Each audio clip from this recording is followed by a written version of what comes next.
역사 속에 19세기 초 1800년대에 독일에서 굉장한 철학자 두 사람이 태어납니다. 1818년에 태어난 칼 마르크스라고 하는 철학자이자 경제학자이며 사회학자, 이 사람이 마르크스주의를 만들어냈습니다. 그리고 1844년에 태어난 니체라고 하는 철학자이자 문학자인 이 두 사람이 공통점이 있는데, 이 두 사람은 사람들 마음속에 반겸손의 시대를 갖게 했다는 겁니다. 즉 겸손이 미덕이 아니고 하나의 억압의 수단이라고 이 두 사람은 주장을 합니다. 가해자의 피해 계급 통제 수단으로 겸손과 온유를 강요해 왔다는 것이죠. 그리고 그들 나름의 종합된 논리가 힘의 철학입니다. 힘만이 정이다 라고 하면서 초인간성을 저들은 말합니다. 하나님 앞에 겸손하라 하는 사람들이 결국 피지배 계급을 다스려왔다. 그러므로 초인간적 인간만이 자유할 수 있다라고 선동을 해서 우리가 아는 대로 혁명이 나오고 공산당이 나오고 온 세계가 이렇게 소란해졌고 지금도 그 역량 확산되어 가고 있는 것을 볼 수 있습니다. 우리는 지금 우리 주변에 얼마든지 이것을 느끼고 있는 것입니다. 보세요. 정의라는 이름으로 반항을 합니다. 정의라고 하지만 알고 보면 그건 주관적입니다. 객관적이라고 하는 말까지도 주관적인 것입니다. 자기 나름의 정의를 주장하며 반항하고 결국은 전체를 무너뜨립니다. 그런가 하면 PR이라는 이름으로 자기 자랑을 앞세웁니다. 요즘 대선에 나온 사람들 자기 자랑하라고 정신이 없어요. 옛날에요, 자기 자랑 같은 건 참 죄송하고 부끄러워서 이름 석자 되기도 참 부끄러웠던 시절이 있습니다. 그러나 지금은 그저 자기 자랑이에요. 자기 아들 자랑, 며느리 자랑, 마누라 자랑, 주책 없는 자랑, 팔불출 자랑들이 늘어나 거침없이 합니다. 저는 사회생활에서 참 마음에 안 드는 것이 있는데 여러분 중에도 그런 분이 계신지 모르겠습니다. 가끔 명함을 받는데 그 명함에 자기 사진을 박아놓은 명함을 받을 때가 있습니다. 뭐 거기까지는 그래도 자기를 알려야 되니까 봐줄 수 있는데 어떤 사람은 가족 사진까지 박아놓은 사람이 있어요. 아니 세상에 내가 왜 자기 가족까지 얼굴을 잃게 됩니까? 예? 자기나 자기 가족이 안 잊어버리면 되지. 말하기에 따라서 나름의 의미가 있겠으나 나는 이런 사람입니다, 나는 이렇습니다 하는 자기 자랑 아닙니까? 저는 이런 명함을 갖고 다니는 분도 봤습니다. 명함에 40일 금식기도 2번이라고 피하라 하더라고. 대단합니다. 40일 금식기도 2번 대단한 겁니다. 저는 6일 동안 하고 죽을 뻔하고 기어나왔던 사람이 긴 말할 거 없다, 나는 이런 사람이다 하는 거죠. 거참 이상한 세상 됐어요. 이게 다 자기 PR이거든요. 내 물건 팔기 위해서 상품 가치를 높이던 그런 솜씨로 자기 얼굴을, 자기 명예, 자기 지식, 자기 능력을 크게 자랑하는 사이에 여러분 그만 다 병들고 말았어요. 또한 개성이라는 이름으로 순종을 거부합니다. 무슨 말을 하면 그건 당신 생각이고 내 생각은 다르다는 거예요. 남편과 아내도 그건 다르다, 개성이다 이것입니다. 남편이 뭐라 하면 그건 당신 생각이고 아내가 뭐라 하면 그건 당신 생각이래. 부모 자식 간에도 세대 차이니 뭐다 하며 개성이다 뭐다 하면서 자녀들이 순종하려 들지 않습니다. 그 꼬리타반한 얘기하지 마시오. 뭐 이러고 대들어요. 이러는 동안 인간성이 도로 파탄나고 질서가 무너지고 세상이 이렇게 힘들어졌다고요. 정말 살기 힘든 세상이 되고 말았습니다. 겸손이 없어요. 겸비의 덕은 눈을 씻고 봐도 찾아보기 어렵습니다. 은근한 겸비의 덕이 사라져가는 그런 슬픔을 느끼며 우리는 살아가고 있습니다.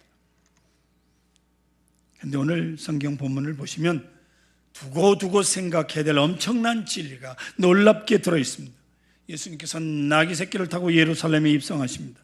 이에 대해서 많은 학자들이 생각하고 말하는 것 중에 저도 동의하는 것이 있는데 무슨 얘기냐? 그 6월절에 예수님께서 예루살렘에 올라가시되 두 가지 행사만 하지 않았더라면 십자가에 돌아가지 않았을 것이고, 또 얼마 동안 몇 년 더 계시면서 계속 구속사역을 펴나갔을 것이다.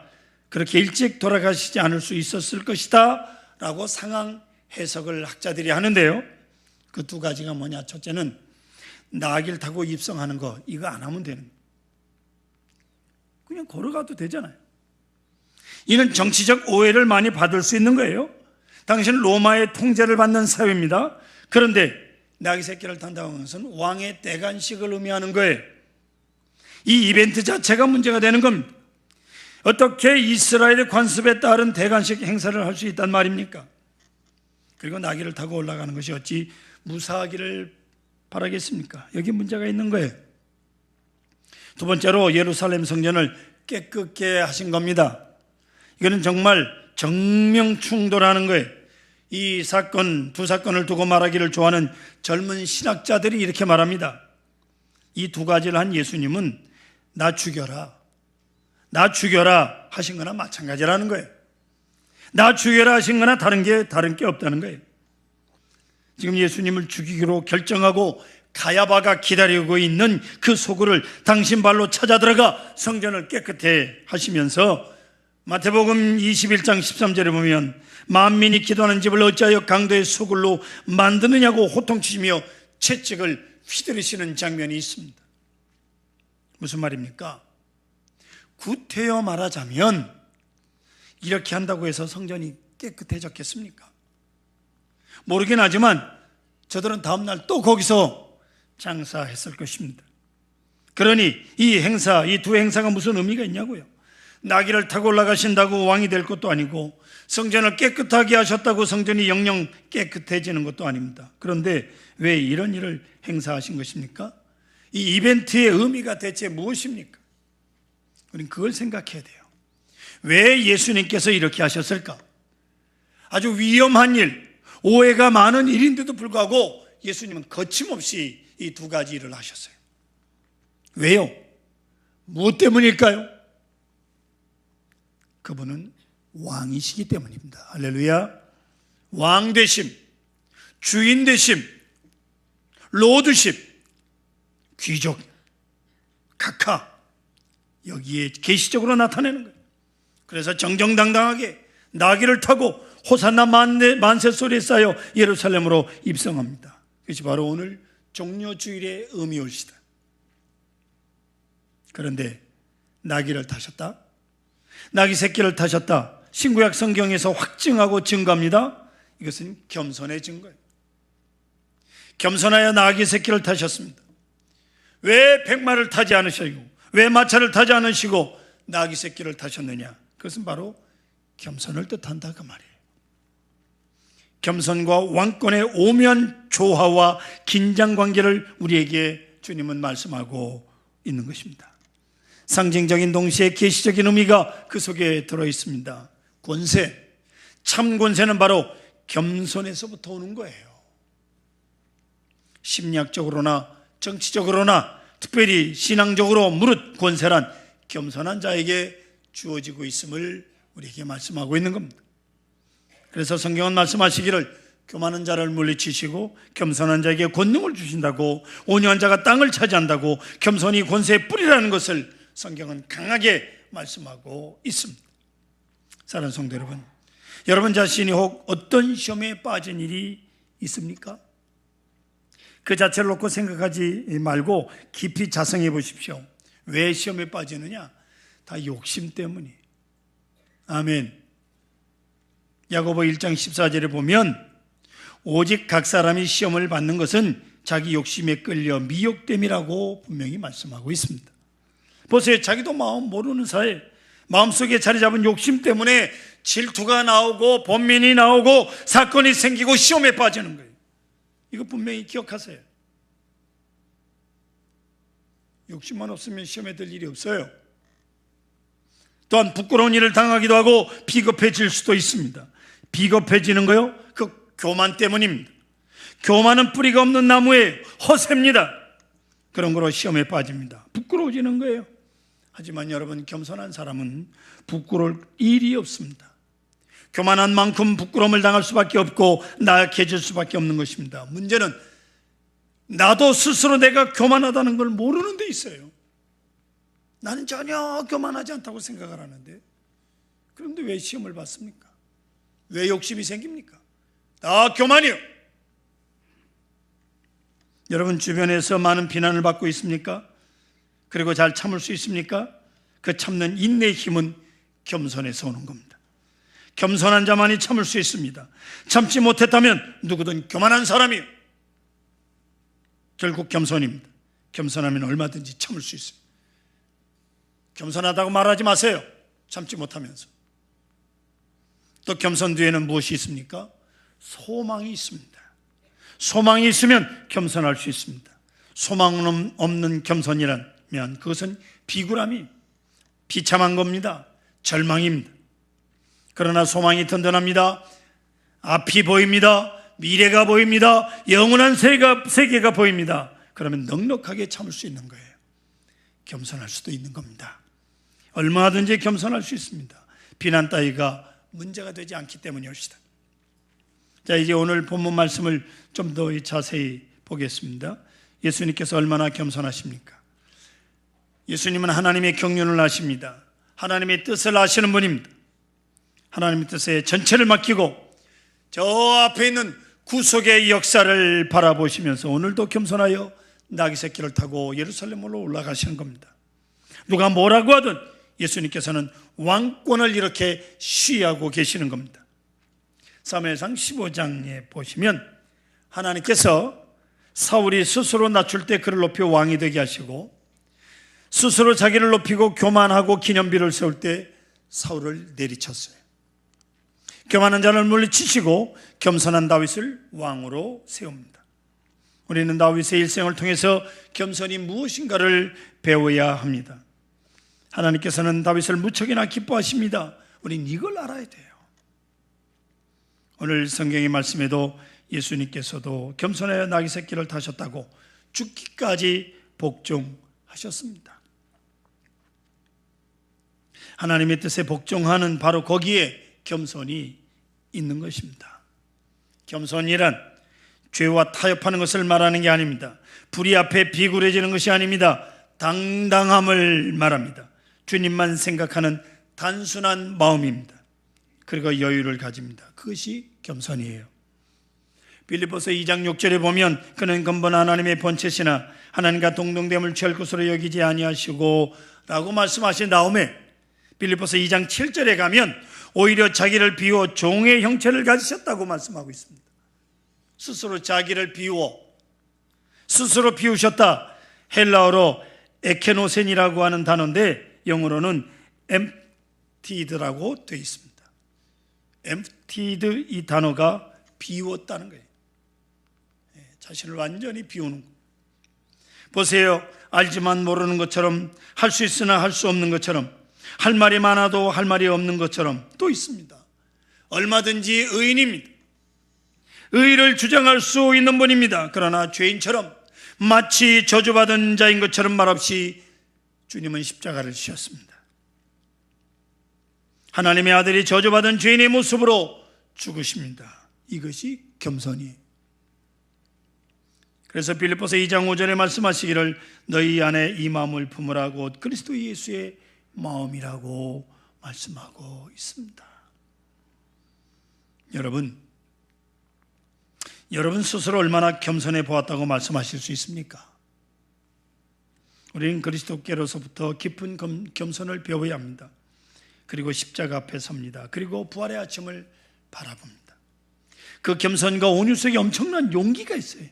예수님만 하시는 용기가 있습니다. 이 용기, 이것으로 나귀를 타고 올라가시는 겁니다. 십자가를 넘어서 소망이 있기 때문에 용기가 있는 것입니다. 이 믿음을 잃지 말아야 합니다. 또한 많은 비난과 오해를 극복하고 계십니다. 참 오해가 많아요. 나귀를 타고 입성하면 로마 사람들은 정치적 운동으로 몰아서 유대인의 왕이라며 죽일 것 아닙니까? 이런 위험함이 있지만은 예수님께서 개의치 아니했어요. 특별히 안타까운 것은 제자들의 오해입니다. 여러분 귀가 닳도록 들은 얘기지만 제자들은 예수님을 따를 때 앞으로 예수님께서 꼭 왕이 되실 줄로 믿고 왕이 되면 한자리에 하겠다고 따랐거든요. 그 우편에 앉느냐 좌편에 앉느냐 하면서까지요. 그런데 그러던 참에 예수님께서 나귀를 타고 올라가신다? 이거는 왕을 의미하는 거거든요. 그러니까 야 됐다, 이제는 때가 됐구나 생각하고 목이 터져라 호산나 만세를 부르는 거예요. 예수님이 드디어 왕이 되신다 하면서 호산나고 소리를 칩니다. 세속적인 왕이 될 줄로 알고 제자들은 만세를 부른 거예요. 이런 사람들의 오해, 참 예수님 그런데 개의치 않습니다. 사랑하는 성도 여러분, 여러분이 혹 이런 비난 저런 비난 받습니까? 그거 다 면하려고 안 들으려고 한다면 아무 일도 못합니다. 우리 옛 어른들이 얼마나 지혜가 있는가 보십시오. 아주 소중한 교훈이 있는데 소가 없으면 외양간도 깨끗하다. 참 진리입니다. 얼마나 진리인지 몰라요. 예, 그렇잖아요. 소가 없으면 외양간 깨끗합니다. 하지만 이건 아무것도 하지 않겠다는 거예요. 아무것도 할 수 없는 거죠. 참 여러분들에게 말씀을 드리기에는 좀 그런데 불가, 즉 스님들이 하는 이야기입니다. 어떤 사람이 아침에 세수를 했습니다. 그런데 세수한 물이 아까워서 발까지 닦았어요. 옛날에 다 그랬습니다. 저 어렸을 때 따뜻한 물 하나 받아가지고 세수하고 발 닦고, 그리고 이 물을 버리려고 가지고 나가서 화단에다가 버리려고 하니까 파릇파릇하게 새싹이 올라오는 것이 보였어요. 근데 거기다 부으려고 하니까 자기가 생각해도 얼굴 씻고 발 씻고 그러니까 더럽다고 생각을 했던 모양이죠. 여기다 부으면 안 되겠다. 파릇파릇한 새싹이 올라오는 데다가 이 더러운 걸 부으면 되겠느냐. 그래서 그 옆에 부으려고 했더니 지렁이가 지나갑니다. 그러니 거기다 부으면 지렁이가 죽으니까 거기다 못 붓고 다시 이리저리 살피다가 보니 또 개미가 눈에 띄는지라 개미에게 부으면 홍수가 났구나 싶어서 또 못 붓고, 그래서 들고 다니다가 결국은 그 물을 마셔버렸다. 여러분, 우리가 매사에 이리 비키고 저리 신경 쓰면 아무것도 못합니다. 세상에 오해받지 않고 되는 일이 없어요. 때문에 정정당당하게 해야 할 일은 할 것입니다. 이것이 주의 길이라면 그것이 바로 겸손이요, 그리고 겸손에서 오는 용기 올시다. 오해가 있든 없든 누가 뭐라고 하든 주님께서는 의연히 나귀를 타고 예루살렘으로 올라가십니다. 그 심경은 예수님만이 아십니다. 아무도 모릅니다. 왜 그렇게 하는지를, 그런 고독함을 극복하고 주님은 나귀를 타고 올라가십니다. 사람들이 호산나 찬송을 합니다. 제자들이 찬송합니다. 아이들도 찬송하며 외칩니다. 하지만 다 불완전합니다. 오늘 우리가 부른 호산나 찬송 어린아이들도 부른다. 주님 그걸 기쁘게 받으셨지만 왜 불완전하느냐? 예수님의 마음을 이해하지 못하고 부르기에 불완전한 거죠. 그래서 주님은 그 찬송을 받으십니다. 야 이놈들아 정신 차리고 불러라, 뜻이나 알고 소리 지르라, 그렇게 말씀하지 않으셨어요. 불완전하지만 이것이 다 하나님이 하시는 일이요 하나님의 뜻이기 때문에 기쁜 마음으로 찬송을 받으시고, 그걸 방해하는 사람들에게 누가복음 19장 40절에 보면 대답하여 이르시되 내가 너에게 말하노니 만일 이 사람들이 침묵하면 돌들이 소리를 지르리라고 말씀하셨어요. 불완전하지만 예수님을 찬양하는 것을 막는 자들에게 이 사람들 입을 막아라, 돌이라도 소리 지를 것이다. 마태복음 21장 16절에 보면 예수께서 말하되 그들이 하는 말을 듣느냐? 예수께서 이르시되 그렇다. 어린아이와 젖먹이들의 입에서 나오는 찬미를 온전하게 하셨나이다 함을 너희가 읽어본 일이 없느냐 하시고 라고 말씀하고 있습니다. 어린아이와 젖먹이들의 찬미를 온전케 할 것이라고 말씀합니다. 되지도 않는 말로요, 우리 5살짜리 외손녀 노래하는 거 보면 이게 무슨 소리인지 제대로 알아듣지 못하는데 혼자 얼마나 흥을대고 신나게 부르는지. 예? 한 주님께서는 얼마든지 그런 어린아이를 통해서도 온전하게 하시는 분입니다. 그래서 예수님께서는 그들의 찬송을 기쁘게 수용하고 받아들입니다. 좀 불완전하지만 우리가 찬송을 하는 게 좀 곡조도 틀리고 때로는 가사도 틀리지만 우리 주님은 그걸 기쁘게 받으시죠. 할렐루야. 그리고 예루살렘으로 올라가. 그런데 오늘 성경에서 참 유감스러운 것이 하나 있습니다. 성전에 올라가셨을 때 그때 무서운 사람들, 고관들이 누구냐? 누구에게 이 짓을 하느냐? 나귀를 타고 입성하고 소리를 지르냐? 하고 물을 때 거기서 당당하게 베드로가 나서서 메시아이십니다, 저는 그리스도시여 살아계신 하나님의 아들입니다라고 했더라면 얼마나 좋았을 것을 기껏 한다는 소리가, 여러분 오늘 본문 11절 끝에 보세요. 우리가 이르되 갈릴리 나사렛에서 나온 선지자 예수라 하니라. 나사렛에서 온 선지자, 해석을 해볼까요? 해석을 좀 붙이자면 촌사람들이 여기 와서 퍼레이드 한번 하는 거니까 좀 봐주세요, 그런 뜻입니다. 이게 무슨 말입니까? 예?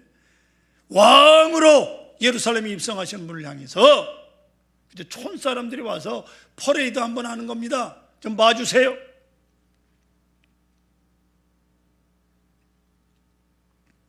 만왕의 왕이신 예수님께서 지금 대관식을 하고 계시는데 고작 나사렛에서 온 선지자라니 이게 무슨 소리입니까? 우리의 부족한 찬송을 거룩하게 받아주신 하나님께 참으로 감사를 드립니다. 그리고 여러분, 그리스도인이란 종교적으로 예수 그리스도를 주로 고백하는 자를 말하지 않습니까? 주님을 내 주로 고백하는 자가 그리스도인입니다. 그리고 주님과 같은 마음으로 주께 충성을 다해야 되는 거예요. 옛날 로마에서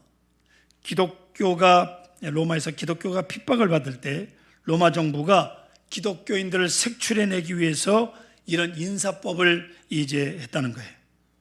사람을 만나면 가이사가 우리의 주인입니다 라고 인사를 하는 거예요. 안녕하세요, 굿모닝, 식사하셨습니까? 뭐 이런 인사가 아니라 가이사는 우리의 주인입니다 라고 인사를 하면 인사를 받는 쪽의 사람이 네, 가이사가 우리의 주인입니다 라고 대답을 하게 했던 겁니다. 기독교인들이 거기서 색출을 당합니다. 가이사가 우리의 주인입니다라고 말하면 기독교인들은 아니요, 예수님께서 우리의 주인이십니다 라고 하면 곧장 잡혀서 원정극장에 끌려가 순교를 당한 것입니다.